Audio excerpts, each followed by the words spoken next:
હવે આજે આપણે જોઈશું decimal to binary, decimal to octal અને ડેસિમલ ટુ હેક્સાડેસિમલ.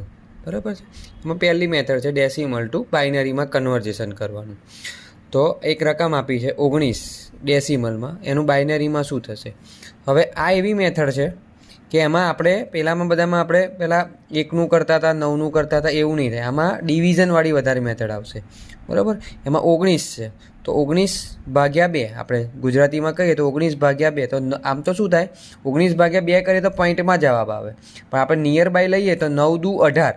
બરાબર છે. તો 9 દુ 18 થશે. બરાબર. પણ 1 વધ્યો એટલે 1ને અહીં લખવાનું. બરાબર.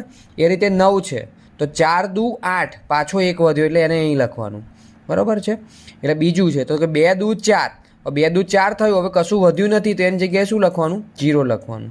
એ રીતે પાછું 2 દુ 4 થઈ ગયું, હવે રહ્યા કેટલા 2, તો 1 દુ 2. બરાબર. તો એમાં બી કશું વધતું નથી એટલે 0 અહીં લખી દેવાનું.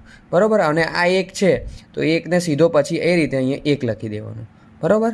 આમાં આપણે ખાસ યાદ રાખવાનું કે 19-10 છે તો એનું આપણે બાઇનરીમાં કન્વર્ઝેશન કર્યું એટલે આ રીતનો આપણને આન્સર મળ્યો છે. બરાબર છે. તો આમાં આપણે કઈ રીતે લખવાનું, નીચેથી ઉપર તરફ જવાનું. બરાબર. નીચેથી ઉપરની તરફ જવાનું એટલે 1 0 0 1 1 એટલે 1 0 0 1 1.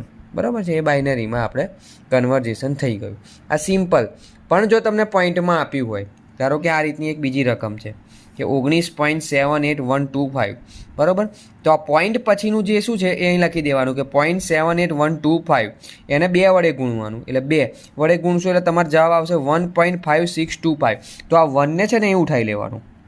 બરાબર. તો વધારાનું શું વધ્યું તો કે 0.5625, તો એને પાછો અહીં લઈ લો. એ રીતે 0.5625 × 2 કરો એટલે એનો જવાબ આવશે 1.125. પછી આ 1ને અહીં ઉઠાવી લો એટલે વધારાનું શું વધ્યું તો કે 0.125. એ રીતે 0.125 × 2 કરો એટલે જવાબ આવશે 0.25. બરાબર. તો આ 0ને અહીં ઉઠાવી લો એટલે વધ્યું શું 0.25. તો 0.25ને અહીં લઈ લો એટલે 0.25 × 2 એટલે 0.50 એટલે પાછો અહીં 0 આવશે. બરાબર. આ રીતનું તમે જશો ત્યાં સુધી ગણાશે, પણ આપણે લિમિટ કરી દેવાની 4 કે 5 સુધી આપણે જવાનું. બરાબર. પણ આમાં ખાસ ધ્યાન રાખવાનું, પહેલાંમાં આપણે નીચેથી ઉપરની તરફ જતા હતા, પણ આમાં આપણે શું આવશે, ઉપરથી નીચેની તરફ આવવાનું. એટલે 1 1 0 0 1 એ રીતે પહેલો ઉપરનો આન્સર લખી દીધો 1 0 0 1 1 0.11 0 0 1. બરાબર. આ રીતે આપણે બાઇનરીમાં કન્વર્ઝેશન થશે.